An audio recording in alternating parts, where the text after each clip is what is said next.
Hi అండి అందరికీ.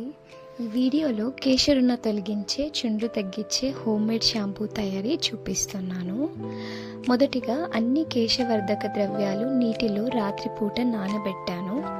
రాత్రి తర్వాత 2 రాత్రులు మెల్లగా మరిగించి మరలా నానబెట్టి పెట్టాను. అంటే మీరు ఇందులో హాట్ వాటర్ ఇలా యాడ్ చేసుకొని మరి నెక్స్ట్ డే వరకు మళ్ళీ నానబెట్టి నెక్స్ట్ డే మళ్ళీ మ్యాష్ చేసుకొని మళ్ళీ పెట్టుకోవాలన్నమాట. అలా పోషక ద్రవ్యాలు ఎక్కువగా విడుదల అయ్యేలా చేస్తాము. తర్వాత బాదం గోందును కూడా నీటిలో నానబెట్టి మృదువుగా పేస్ట్ చేసుకోవాలి.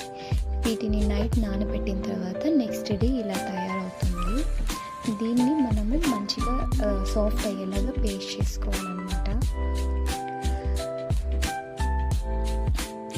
వీటిని ఫిల్టర్ చేసిన ద్రవాన్ని తీసుకొని అందులో ఈ బాదం గోందు పేస్ట్ను బాగా కలపండి.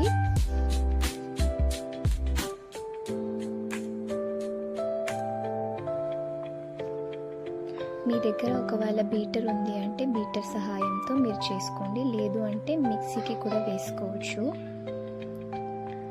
ఇలా తయారవుతుంది పేస్ట్. వాసన కోసము కొద్దిగా జాస్మిన్ ఫ్లేవర్ జత చేయండి, ఇందులో బాగుంటుంది.